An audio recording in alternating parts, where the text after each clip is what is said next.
الحمد لله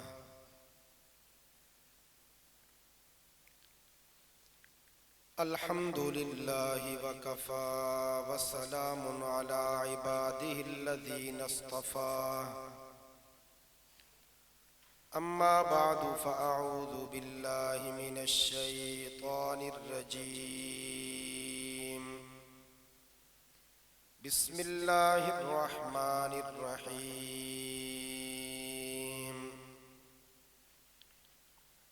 وآخرين منهم لما يلحقوا بهم وهو العزيز الحكيم صدق الله العظيم. قال النبي صلى الله عليه وسلم تفترق أمتي على 73 ملة كلهم في النار إلا ملة واحدة. قالوا من هي يا رسول الله؟ قال ما أنا عليه وأصحابي. صدق الله وصدق رسوله النبي الكريم ونحن على ذلك لمن الشاهدين والشاكرين والحمد لله رب العالمين. درود پاک پڑھ لیں. اللهم صل على محمد وعلى آل محمد كما صليت على إبراهيم وعلى آل إبراهيم إنك حميد مجيد. اللهم بارك على محمد وعلى آل محمد كما باركت على إبراهيم وعلى آل إبراهيم إنك حميد مجيد.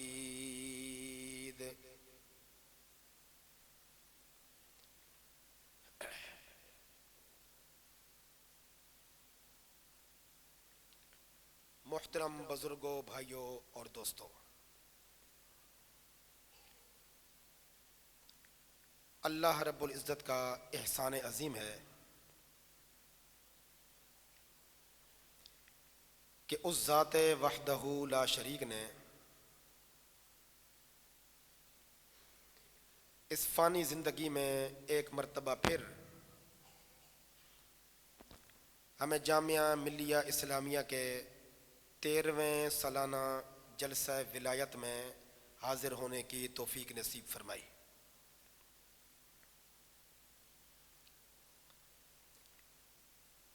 اس گلشن علمی کے بانی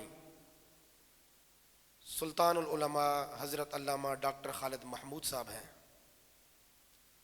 اللہ تبارک و تعالی ان کی قبر کو رشک بہشت بنائے، تا حد نظر ان کی مرکز پر انوار کو وسیع فرمائے، اور قیامت کی صبح تک اللہ تبارک و تعالی نبی علیہ الصلوۃ والسلام کی امت کو ان کے افکار، خیالات اور پاکیزہ نظریات کے مطابق زندگی بسر کرنے کی توفیق عطا فرمائے.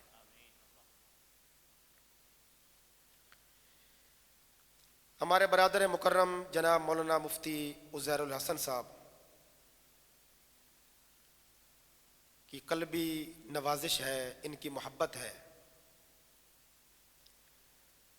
کہ یہ حضرت علامہ صاحب رحمہ اللہ کی نسبت اور مناسبت سے اس عظیم المرتبت مرکز میں جلسہ ولایت کے موقع پر ہمیں یاد کرتے ہیں. اللہ ان محبتوں کو تا دم آخر سلامت رکھے، اور جس طرح اس فانی زندگی میں اللہ تبارک و تعالی نے ہمیں پاکیزہ نسبتوں کے ساتھ جمع کیا، قیامت کے دن جنت الفردوس میں بھی اللہ تبارک و تعالی ہم سب کو یوں ہی جمع فرما دے.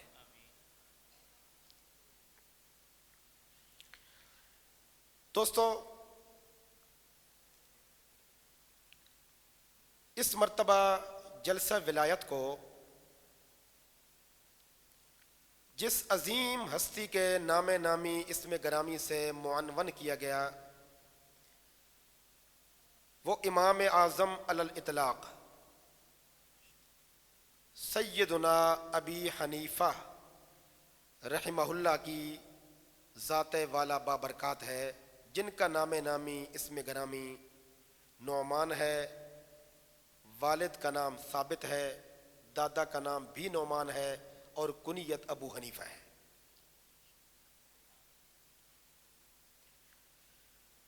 اللہ تبارک و تعالی غریق رحمت فرمائے ہمارے حضرت علامہ صاحب کو بڑی وسیع سوچ کے مالک تھے۔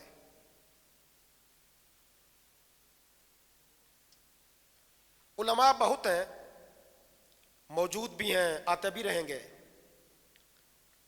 لیکن مجتہدانہ سوچ کا حامل کوئی کوئی ہوتا ہے۔ ہر عالم مجتہدانہ سوچ کا حامل نہیں ہوتا۔ مجتہد وہ ہوتا ہے جو عصر حاضر میں رہتے ہوئے دین اسلام کی روشنی میں مستقبل میں آنے والے لوگوں کی رہنمائی کرے۔ رہ تو رہا ہو حال میں، روشنی لے ماضی کے دین اسلام سے، اور رہنمائی کے اصول ایسے چھوڑ دے کہ مستقبل میں آنے والی نسلیں بھی ان اصولوں کے مطابق زندگی بسر کر کے کامیاب اور کامران ہو جائیں۔ یہ سوچ ہر بندے کی نہیں ہوتی۔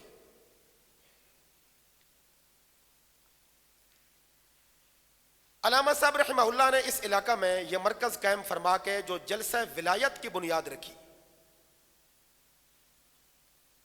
اور آپ کو یاد ہوگا کہ علامہ صاحب رحمہ اللہ یہ لفظ پکوایا کرتے تھے، واو کے نیچے زیر ہے زبر نہیں، یاد ہے نہیں؟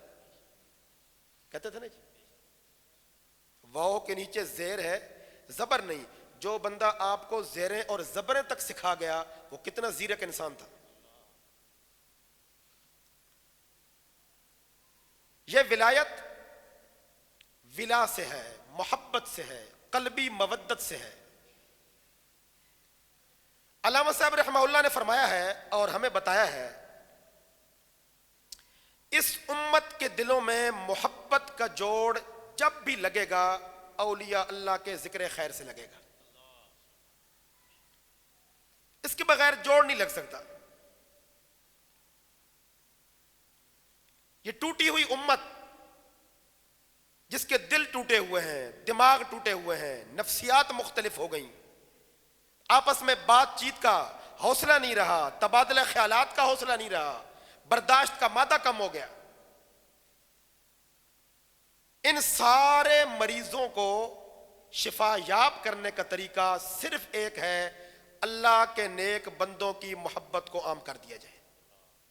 کیسا خوبصورت فلسفہ ہے۔ اور پھر آپ کو یاد ہوگا کہ کبھی یہ جلسہ حضرت امام جعفر صادق رحمہ اللہ کے ذکر خیر سے منسوب ہوا، کبھی حضرت داتا صاحب علی حجویری رحمہ اللہ کے نام سے منسوب ہوا، کبھی حضرت پیر معین الدین چشتی رحمہ اللہ کے نام سے منسوب ہوا، کبھی حضرت نظام الدین اولیاء رحمہ اللہ کے نام سے منسوب ہوا، اور آج یہ منسوب ہو رہا ہے امام اعظم علی الاطلاق سیدنا ابی حنیفہ رحمہ اللہ کے نام نامی اسم گرامی سے۔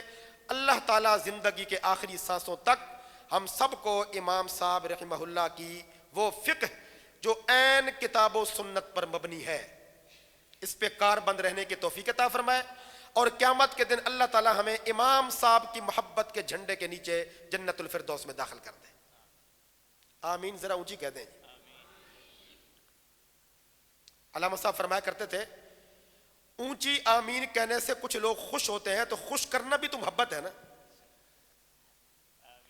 کیا خیال ہے؟ ہمارے کچھ دوست ایسے ہیں، بھئی اپنا اپنا مزاج ہوتا ہے نا، ہمارے کچھ دوست ایسے ہیں وہ فرض نماز پڑھ کے اتنے خوش نہیں ہوتے جتنے آمین سن کے خوش ہوتے ہیں۔ تو آپ ذرا کہہ دیں آمین۔ دوستو، جو آیت بینہ پروردگار عالم نے میری زبان پہ جاری کی،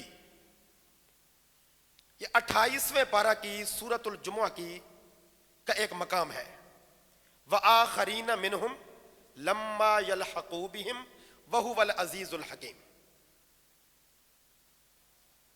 پروردگار عالم فرما رہے ہیں اس آیت کا مفہوم یہ ہے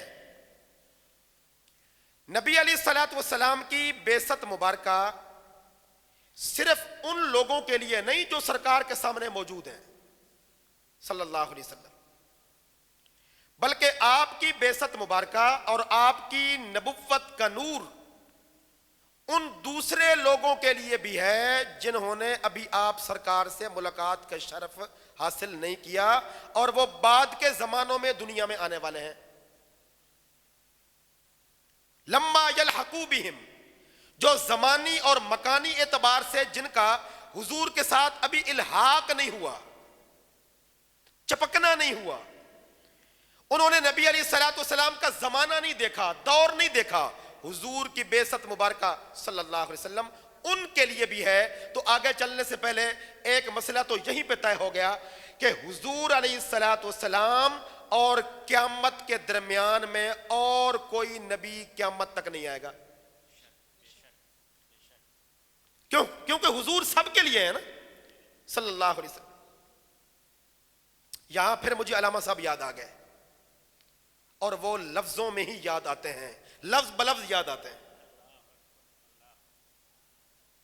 دو نوجوان ہیں علامہ خالد محمود صاحب کے پاس، ہمارا تعلق قادیانی فرقے کے ساتھ ہے، ہم نے کوئی بات چیت کرنی ہے۔ علامہ صاحب نے فرمایا جب تک آپ یہاں بیٹھے ہیں نا، آپ کی جان اور آپ کی عزت کا ضامن اللہ ہے اور ہم اللہ کے بندے ہیں، یعنی آپ کو پریشانی نہیں ہونی چاہیے۔ یہ دیکھو نا، یہ ہوتا ہے مجتہد۔ اور پھر بعد میں جب وہ چلے گئے تو علامہ صاحب نے فرمایا ہمارے لیے اس سے زیادہ خوشی کا مقام کیا تھا، لوگ اڑدے کبوتراں نو پھڑدے نے تے ساڈے کول خود بخود کبوتر اڑ کے آ جاندے نے۔ تو جب خود بخود کبوتر پھنس جائیں تو شکاری اور خوش ہوتا ہے نا۔ کہنے لگے جی ہم نے کوئی سوالات کرنے ہیں، فرمایا کرو۔ علامہ صاحب کا تو مشہور جملہ تھا ہمارا کیا گھڑی دیکھی جواب دے دیا۔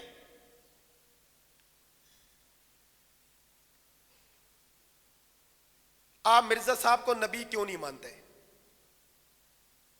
علامہ صاحب نے فرمایا آپ نے اپنی سوچ کے مطابق اچھا سوال کیا، ہمارا جواب بھی سنیے۔ ہم نے حوصلے سے آپ کا سوال سنا، آپ حوصلے سے ہمارا جواب سنیں۔ کچھ ایسی بات کرتے ہیں جو ہم میں اور آپ میں اتفاقی ہے۔ مرزا صاحب کو آپ نبی مانتے ہیں، ہم نہیں مانتے، قیامت تک نہیں مانیں گے انشاءاللہ۔ لیکن کچھ باتیں ایسی کر لیتے ہیں جو آپ بھی مانتے ہیں ہم بھی مانتے ہیں۔ مثال کے طور پر معراج النبی صلی اللہ علیہ وسلم آپ مانتے ہیں نا؟ کہنے لگے جی بالکل، فرمایا میں بھی مانتا ہوں۔ معراج پہ نبی علیہ الصلوۃ والسلام گئے، یہ آپ بھی مانتے ہیں میں بھی مانتا ہوں۔ معراج کا سفر خواب میں نہیں ہوا، بیداری میں ہوا، آپ بھی مانتے ہیں میں بھی مانتا ہوں۔ معراج کے سفر میں نبی علیہ الصلوۃ والسلام کے ساتھ حضرت ابوبکر صدیق تھے، حضرت جبریل امین تھے، یہ آپ بھی مانتے ہیں میں بھی مانتا ہوں۔ مسجد اقصی میں پڑاؤ ہوا، تمام انبیاء کو جماعت کرائی، یہ اب تک جو باتیں ہوئیں ان میں کوئی ایسی بات ہے کہ جو میں تو مانوں اور آپ نہ مانیں؟ تو وہ کہنے لگے جی یہ تو ہم سب مانتے ہیں۔ علامہ صاحب نے فرمایا اگلی بات سنو ذرا،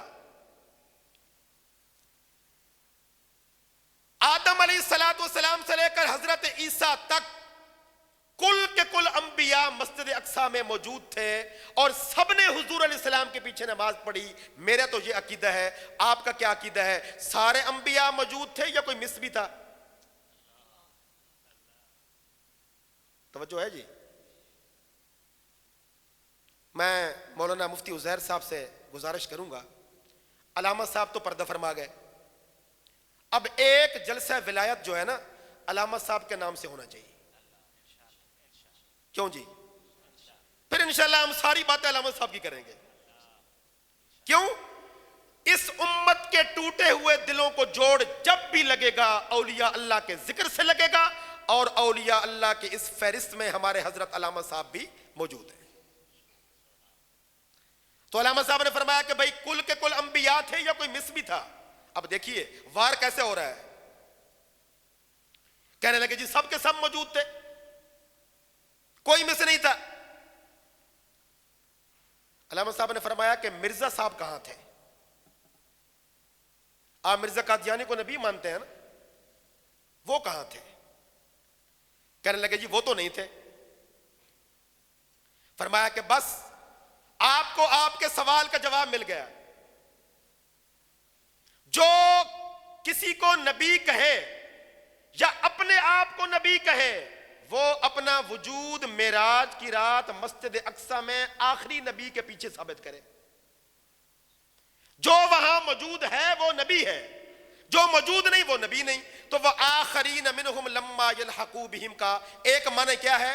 حضور علیہ الصلوۃ والسلام صرف صحابہ کے نبی نہیں, صرف عربوں کے نبی نہیں, صرف مکہ المکرمہ اور مدینہ المنورہ والوں کے نبی نہیں, قیامت کی صبح تک جتنے لوگ ابھی حضور سے نہیں ملے حضور ان سب کے نبی ہیں. یہ آیت دلالت کر رہی ہے کہ حضور خاتم النبیین ہیں صلی اللہ علیہ وسلم.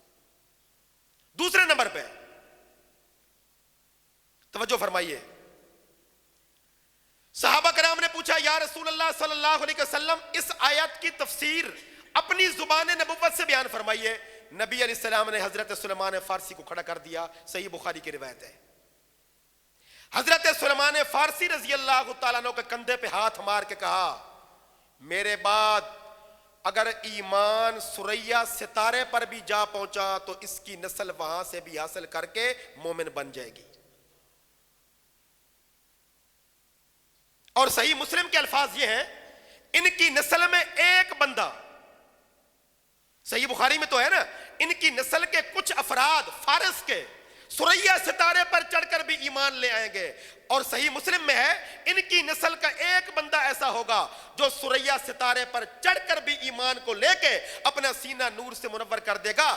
علماء امت کا فیصلہ ہے کہ نبی علیہ الصلوۃ والسلام کی اس بشارت کا مصداق اس امت کے اندر اگر کوئی ہے تو وہ امام اعظم ابو حنیفہ ہے رحمت اللہ تعالیٰ علیہ. اور عجیب بات یہ ہے اس بشارت کا مصداق امام ابو حنیفہ رحمہ اللہ کو کہنے والے حنفی کم ہیں, شافی زیادہ ہیں. مثال کے طور پہ علامہ جلال الدین سیوطی رحمہ اللہ شافی المسلک ہیں. امام ابو حنیفہ رحمہ اللہ کے فقہی پابند نہیں, امام شافی کے مقلد ہیں رحمہ اللہ کے. انہوں نے اپنی کتاب تبییض الصحیفہ فی مناقب الامام ابی حنیفہ, کتاب کا نام سنیے. اللہ کے نیک بندوں کو اللہ کے نیک بندوں کی پہچان ہوتی ہے. علامہ جلال الدین سیوطی رحمہ اللہ نے کتاب لکھی تبییض الصحیفہ فی مناقب الامام ابی حنیفہ. اور ایک دوسرے عالم علامہ ابن حجر مکی رحمہ اللہ نے کتاب لکھی الخیرات الحسان فی مناقب ابی حنیفۃ النعمان. انہوں نے اپنی ان دونوں کتابوں کے اندر یعنی علامہ سیوطی نے بھی اور علامہ ابن حجر مکی نے بھی اس بات کی صراحت کی ہے. ہم سب کا اس بات پر اتفاق ہے نبی علیہ الصلوۃ والسلام جب حضرت سلیمان فارسی کے کندھوں پہ ہاتھ رکھ کے کہہ رہے تھے ان کی نسل کے بندے ثریا ستارے پر چڑھ کر بھی ایمان حاصل کر لیں گے, اس بشارت کا اگر کوئی روئے زمین پر مصداق ہے وہ امام ابو حنیفہ ہے رحمت اللہ علیہ. اب امام ابو حنیفہ رحمت اللہ علیہ اس بشارت کا مصداق کیسے بنے؟ آپ فارسیوں نسل ہیں لیکن آپ کے آباء و اجداد ہجرت کر گئے کوفہ میں. کوفہ واقع ہے عراق میں. عراق عجم کا ملک نہیں عرب کا ملک ہے. جناب حضرت ابو حنیفہ رحمت اللہ علیہ کا نام کیا رکھا گیا؟ نعمان. والد کا نام کیا تھا؟ ثابت. اور دوستو توجہ کیجئے, امام ابو حنیفہ رحمت اللہ علیہ کے جو والد تھے نا حضرت ثابت, یہ ابھی 2-2.5 ماہ کے تھے کہ ان کو ان کے والد حضرت ثابت کے والد ابو حنیفہ کے کیا ہوئے؟ دادا ہوئے نا. حضرت امام ابو حنیفہ کا نام کیا ہے؟ نعمان. والد کا نام ہے ثابت اور دادا کا نام ہے نعمان, یعنی ان کا نام دادا جان کے نام پہ رکھا گیا.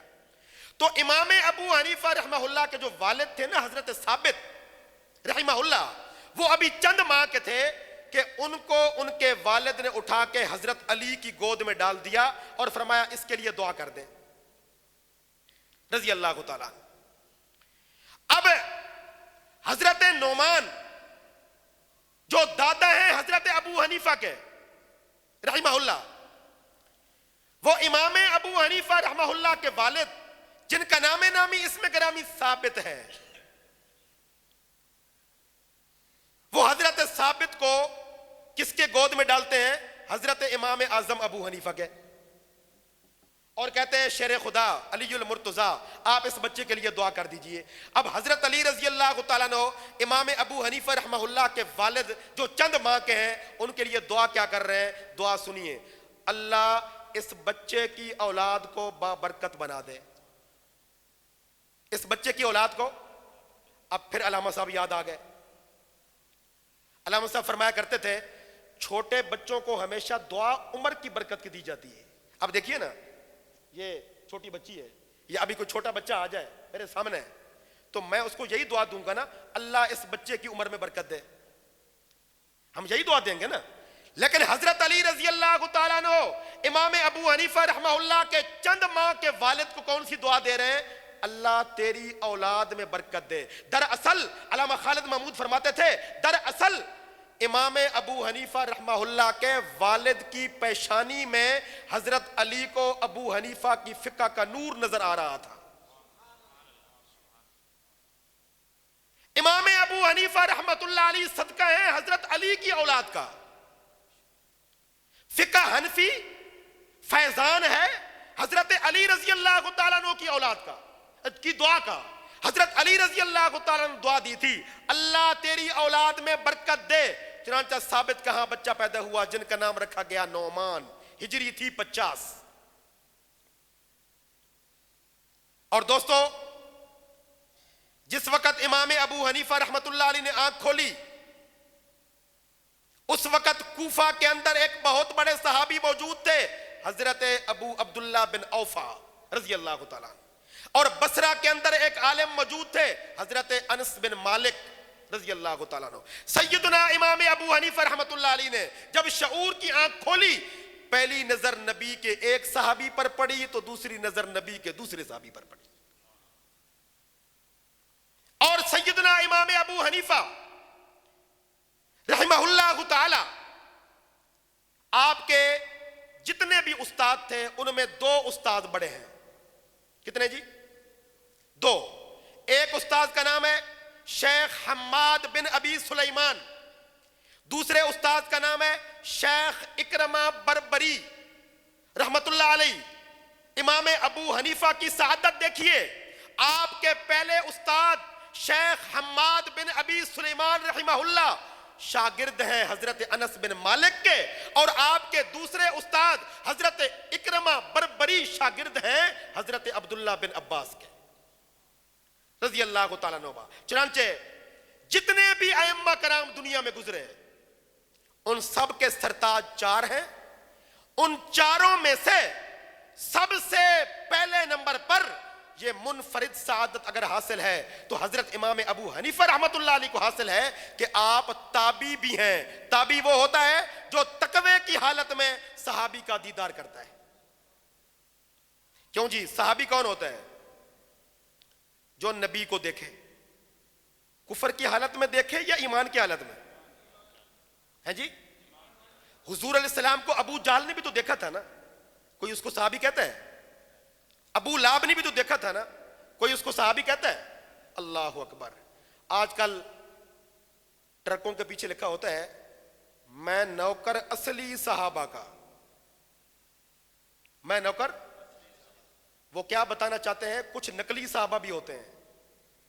علامہ خالد محمود صاحب رحمت اللہ علیہ نے بڑا پیارا فارمولہ دیا، فرمایا یاد رکھو 3 جماعتیں ایسی ہیں جن میں نقلی کوئی بھی نہیں، سارے اصلی ہیں۔ فرشتے سارے اصلی، انبیاء سارے اصلی، صحابہ سارے اصلی۔ اس لیے جو بندہ کہے نا میں اصلی فرشتوں کو مانتا ہوں نقلی کو نہیں، سمجھ لو یہ بندہ 2 نمبر ہے۔ جو کہے نا میں اصلی نبیوں کو مانتا ہوں نقلی کو نہیں، نقلی نبی ہوتا ہی نہیں۔ اس لیے علامہ انور شاہ کشمیری رحمت اللہ علیہ نے فرمایا کہ مرزا قادیانی یا کسی بھی جھوٹے مدعی نبوت کو جھوٹا مدعی نبوت کہا کرو، جھوٹا نبی نہ کہا کرو۔ نبی جھوٹا نہیں ہوتا۔ امام اعظم ابو حنیفہ رحمۃ اللہ علیہ کو یہ شرف حاصل ہے دوستو، انہوں نے ان علماء سے سبق پڑھا جنہوں نے براہ راست صحابہ کا دیدار کیا، صحابہ سے فیض حاصل کیا، اور ان کے صدقے امام صاحب کو بھی صحابہ کرام کا دیدار کرنے کا موقع ملا۔ چنانچہ علامہ ابن حجر اسقلانی رحمۃ اللہ علیہ نے تو بڑی بات کہہ دی، فرمایا کچھ لوگ کہتے ہیں امام ابو حنیفہ نے انس بن مالک کی زیارت کی، کچھ لوگ کہتے ہیں امام ابو حنیفہ نے حضرت عبداللہ بن اوفا کی زیارت کی۔ اور بھلے لوگوں، میری تحقیق کے مطابق روئے زمین پہ ابو حنیفہ وہ مجتہد ہے جس نے 500 صحابہ کی زیارت کی۔ اور علامہ ابن حجر اسقلانی حنفی نہیں ہے، شافعی ہیں، یہ شافعی المسلک محدثین امام ابو حنیفہ رحمت اللہ علیہ کی فقاہت کو سلام پیش کر رہے ہیں۔ جب امام ابو حنیفہ کی فقاہت کو ابن حجر اسقلانی جیسے محدث نے مان لیا، کوئی کان ٹوٹا نہیں بھی مانے گا تو کیا ہوگا؟ کیا خیال ہے؟ اگر کوئی سورج کی چمک کا انکار کرے گا تو اس میں سورج کا تو کوئی قصور نہیں نا، سورج کی تابانی اپنی عروج پر تھی، ہے، اور قیامت کی صبح تک رہے گی۔ صاحب کا نام کیا رکھا گیا 50 ہجری میں؟ نعمان۔ اب یار لوگوں نے کیا کہنے شروع کر دیا، او جناب آپ کو پتہ ہے یہ ابو حنیفہ کیوں کہتے ہیں؟ اب ہمارے سنی بیچارے جو ہیں نا، ان کی حالت ہوتی ہے، علامہ صاحب کہتے تھے میری پوری زندگی کا نچوڑ ہے سنیا دی حالت ہے، جنہیں لایا گلی ادن والی چلی، جنہیں لایا گلی ادن والی، اس کا مطلب سمجھتے ہیں؟ یعنی سنی سنی باتوں پہ عمل کر لیتے ہیں، تحقیق نہیں کرتے۔ اب یار لوگوں نے کہنا شروع کر دیا، آپ کو پتہ بھی ہے ابو حنیفہ کیوں کہتے ہیں؟ حنیفہ ان کی ایک بیٹی کا نام تھا۔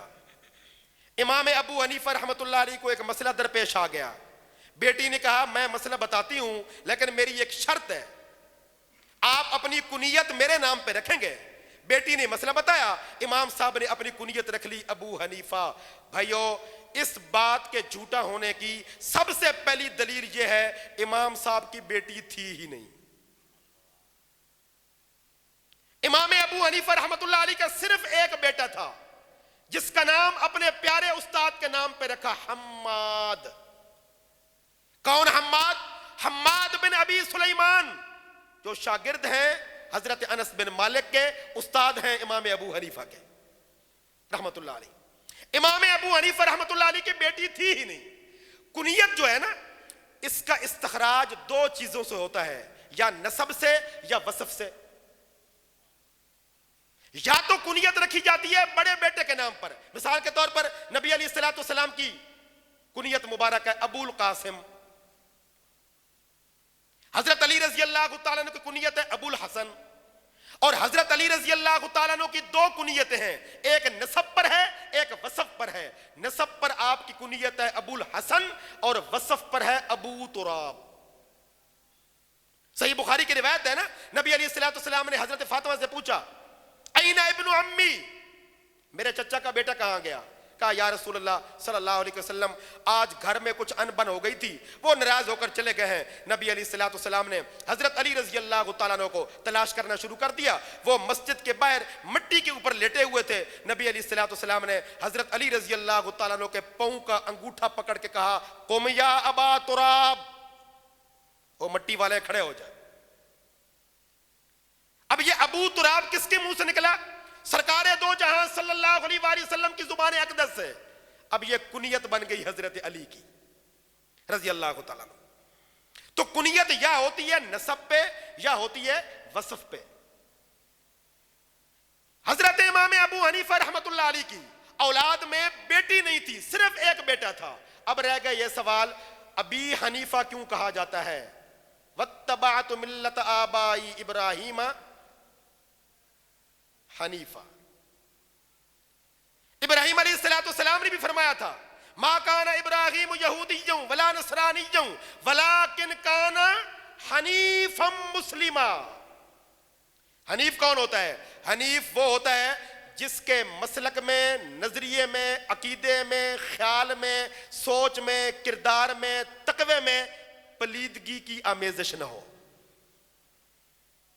جس کی ہر چیز پاک ہو وہ حنیف ہے۔ نبیوں میں حنیف ہیں حضرت ابراہیم علیہ السلام. امام ابو حنیفہ رحمۃ اللہ علیہ کو یہ نام پسند آ گیا, آپ نے یہ نام رکھا ابی حنیفہ. کیا مطلب؟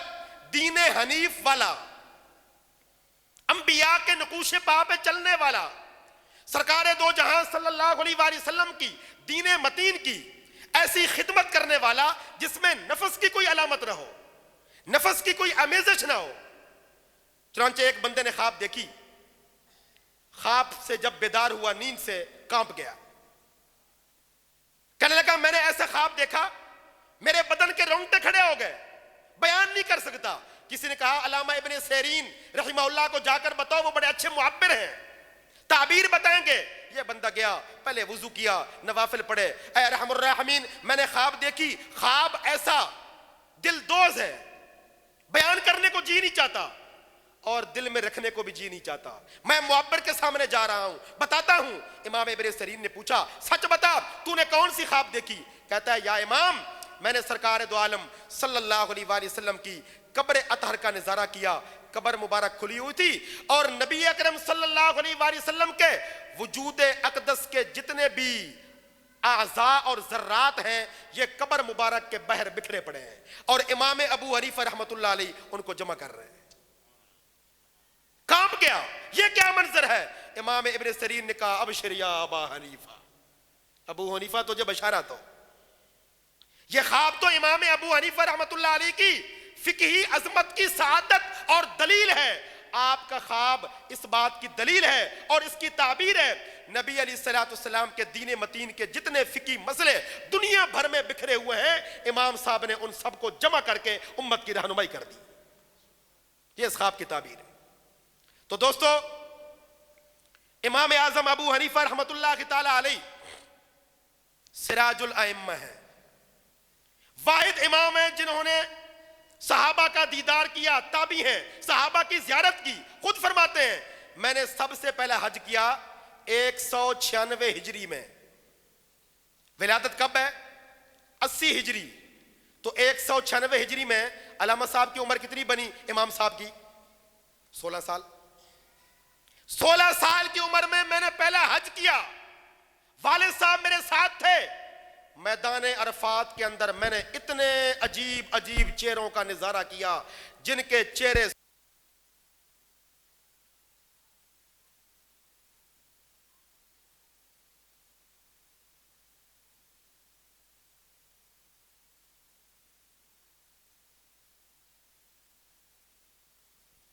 میں ایک دو آخری باتیں عرض کروں گا.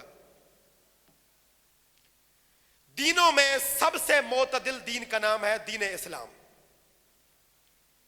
مذاہب میں سب سے معتدل مذہب کا نام ہے اہل سنت والجماعت. فقہی تعبیرات میں سے سب سے معتدل فقہ اور امام کا نام ہے امام اعظم ابو حنیفہ. مسالک میں سب سے معتدل مسلک کا نام ہے مسلک دیوبند, اور مسلک معتدل مسلک دیوبند کے میں 7-8 علماء کے نام لوں گا, کچھ پہلوں کے کچھ بعد والوں کے, جو معتدل ترین ہیں. ہم نے انہی کے چھوڑے ہوئے نقوش پر چلنا ہے انشاءاللہ. مسلک دیوبند کے پہلے 4 معتدل: امام کبیر مولانا محمد قاسم نانوتوی رحمہ اللہ, فقیہ النفس مولانا رشید احمد گنگوہی رحمہ اللہ, شیخ الہند مولانا محمود حسن دیوبندی رحمہ اللہ, شیخ العرب والعجم حضرت مولانا سید حسین احمد مدنی رحمہ اللہ. یہ پہلوں میں سے 4. آخری 4 میں سے معتدل ترین لوگ 4. کتنے؟ 4. قائد اہل سنت حضرت مولانا قاضی مظہر حسین رحمت اللہ علیہ, سلطان العلماء علامہ ڈاکٹر خالد محمود رحمت اللہ علیہ, حضرت مولانا محمد یوسف لدھیانوی شہید رحمت اللہ علیہ, اور حضرت مولانا محمد امین صفدر اکاڑوی. جو ان کے پیچھے ہے وہی دیوبندی ہے, جو ادھر ادھر مڑا ہوا ہے وہ 2 نمبری ہے. کیوں؟ اللہ تبارک و تعالیٰ نے ان پہلے 4 سے اور ان پہلے 4 کے اندر پورے کے پورے مسلک اعتدال کو جمع کر دیا ہے. تو دینوں میں معتدل ترین دین اسلام, مذاہب میں معتدل ترین مذہب اہل سنت والجماعت, فقہی تعبیرات میں معتدل ترین فقہ امام اعظم ابو حنیفہ، امام صاحب کی فقہ کیسے معتدل ہے، صرف ایک مثال سنیے۔ امام شافعی رحمۃ اللہ علیہ فرماتے ہیں، نبی علیہ الصلوۃ والسلام کی حدیث ہے، جب تکبیر تحریمہ کہو، جب نماز کے لیے کھڑے ہو تو اپنے دونوں ہاتھ کندھوں تک اٹھا لو، ہاتھ باندھ لو۔ ٹھیک ہے، ان کے پاس ثبوت ہے، دلیل ہے۔ امام مالک رحمۃ اللہ علیہ فرماتے ہیں، میں نے یہ حدیث پڑھی، جب نبی علیہ الصلوۃ والسلام نے تکبیر تحریمہ کے لیے ہاتھ اٹھائے تو اپنے دونوں ہاتھ اپنی پیشانیوں کے کونوں تک کھڑے کیے، ایسے۔ اللہ اکبر۔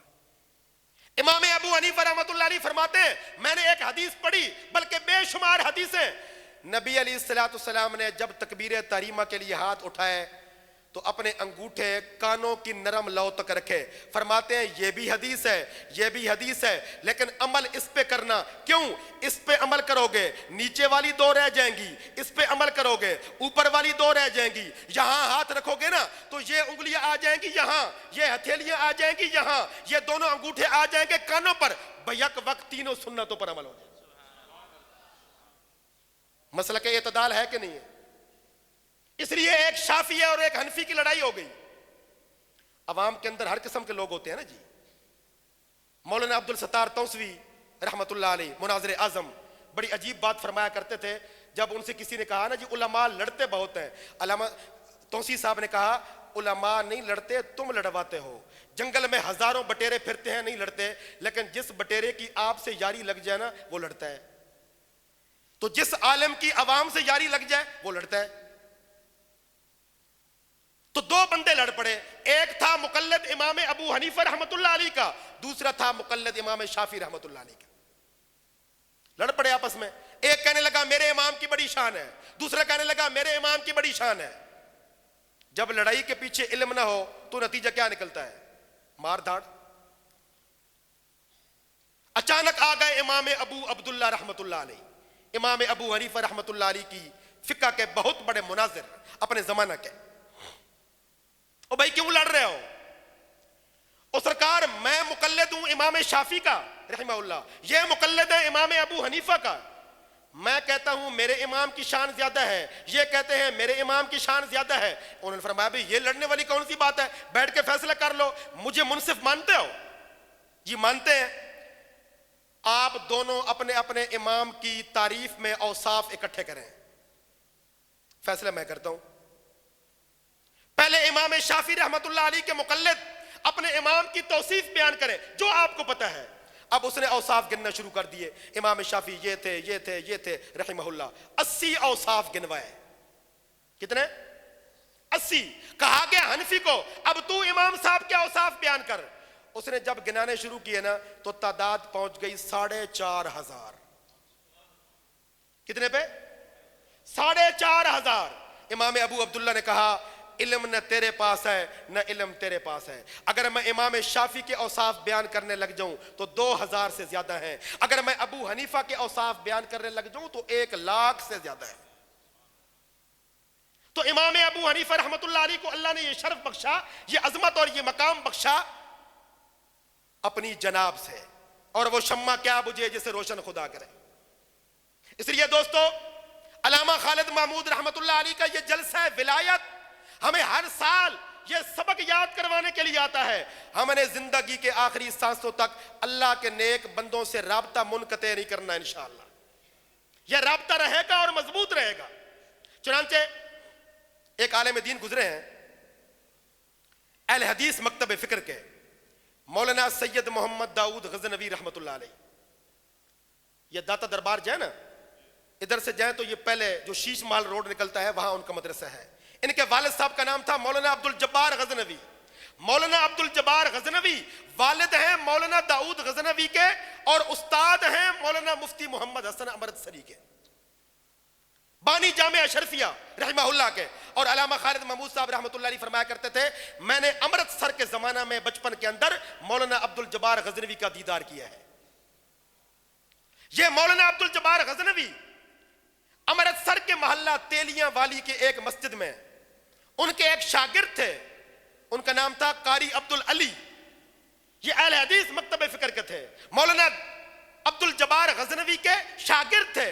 مولانا عبد الجبار غزنوی کو پتا چلا کہ آپ کا شاگرد عبد العلی امام ابو حنیفہ رحمت اللہ علیہ کی توہین کرتا ہے. یہ واقعہ مفتی محمد حسن عمر السری رحمت اللہ علیہ نے بیان کیا اور مولانا داؤد غزنوی پوری زندگی یہ اپنے منبر پر سنایا کرتے تھے کہ میرے والد کا یہ واقعہ مفتی حسن صاحب سنایا کرتے تھے اور آج بھی ان کی کتابوں کے اندر موجود ہے. مولانا عبد الجبار غزنوی رحمت اللہ علیہ کو پتا چلا آپ کا شاگرد مولوی عبد العلی کہتا ہے ابو حنیفہ تو مجھ سے بھی چھوٹا عالم ہے. الیاذ باللہ تعالی، ابو حنیفہ سے تو میں بڑا عالم ہوں. مولانا عبد الجبار غزنوی نے کہا اگر یہ بندہ اپنے اس عمل سے توبہ نہیں کرتا مرتد ہو کے مرے گا. کیا فرمایا؟ مرتد ہو کے مرے گا. لکھا ہے کچھ دنوں کے بعد عبد العلیم نام کا وہ نوجوان قادیانی ہو گیا، مرتد ہو گیا. مولانا عبد الجبار غزنوی کو آ کر بتایا گیا آپ کا وہ شاگرد تو واقعی مرتد ہو گیا، آپ کو کیسے پتا چلا؟ فرمایا جب اس بدبخت نے امام ابو حنیفہ رحمت اللہ علیہ کی توہین کی تو مجھے صحیح بخاری کی حدیث قدسی یاد آ گئی، من عادى لي وليا فقد آذنته بالحرب. جس نے میرے کسی ولی کے ساتھ دشمنی رکھی وہ اللہ سے جنگ کرنے کے لیے تیار ہو جائے. اور میرے نزدیک امام ابو حنیفہ رحمت اللہ علیہ اللہ کے ولی ہیں، اور جب دو قومیں آپس میں لڑتی ہیں تو ہر جنگجو اپنے مخالف کی قیمتی چیز پہ حملہ کرتا ہے. جب اللہ کسی بندے کی چیز پہ حملہ کرتا ہے تو وہ ایمان ہے، اللہ ایمان سلب کر کے اس کو مرتد کر دیتا ہے. اس لیے مولانا داؤد غزنوی رحمت اللہ علیہ اپنے مسلک کے ایک عالم مولوی محمد اسحاق کو کہا کرتے تھے، مولوی محمد اسحاق کو کہا کرتے تھے مولوی اسحاق ہمارے مسلک کو امام ابو حنیفہ رحمت اللہ علیہ کی روحانی بددعا لے کر بیٹھ گئی. ہر بندہ ابو حنیفہ کر رہا ہے، کوئی رحمہ اللہ نہیں کہتا، کوئی ادب کے ساتھ امام صاحب نہیں کہتا. تو دوستو آج ہم سب نے یہ سبق بھی یاد کر کے لے جانا ہے، اللہ کے کسی نیک بندے کی توہین نہیں کریں گے، اللہ کے کسی نیک بندے کی بے ادبی نہیں کریں گے. ہمارے ایک دوست تھے، میں آخری بات سنا کے بات ختم کرتا ہوں. ان کا نام تھا مولانا صلاح الدین یوسف، اہل حدیث مکتب فکر کے تھے اور علامہ صاحب کے بڑے عاشق تھے. ایک مرتبہ وہ ملنے کے لیے آئے ہوئے تھے، اتنے میں ایک اور دوست آ گئے ملنے کے لیے علامہ صاحب کو. تو اہل حدیث حضرات جو ہے نا ان کی داڑھی مبارک ذرا لمبی ہوتی ہے. علامہ صاحب کے پاس آ کر بیٹھ گئے، داڑھی مبارک بھی لمبی تھی اور وجود بھی بھاری تھا. انہوں نے علامہ صاحب سے کوئی بات پوچھی، علامہ صاحب نے فرمایا کہ بھئی حدیث میں تو ایسا ہے. تو وہ کہنے لگے جی یہ حدیث تو ضعیف نہیں. علامہ صاحب نے فرمایا حدیث جتنی بھی ضعیف ہو آپ سے زیادہ موٹی تازی ہوتی ہے. حدیث جتنی بھی ضعیف ہو، علامہ صاحب کا کیا کہنا ہے جی. تو یہ جو میں نے مولانا مفتی عزیر حسن صاحب سے درخواست کی ہے کہ آنے والے سالوں میں انشاءاللہ ایک جلسہ ولایت علامہ صاحب کے بھی نام کا بھی ہو، تو آپ سب اس کی تائید کرتے ہیں نا جی. جب علامہ صاحب کے نام کا جلسہ ہوگا پھر ہم ساری باتیں انشاءاللہ علامہ صاحب کی کریں گے. اللہ تبارک و تعالی مجھے بھی اور آپ سب کو زندگی کے آخری سانسوں تک اپنے نیک اور پاک باز بندوں کے ساتھ جڑے رہنے کی توفیق عطا فرمائے. وآخر دعوانا ان الحمدللہ.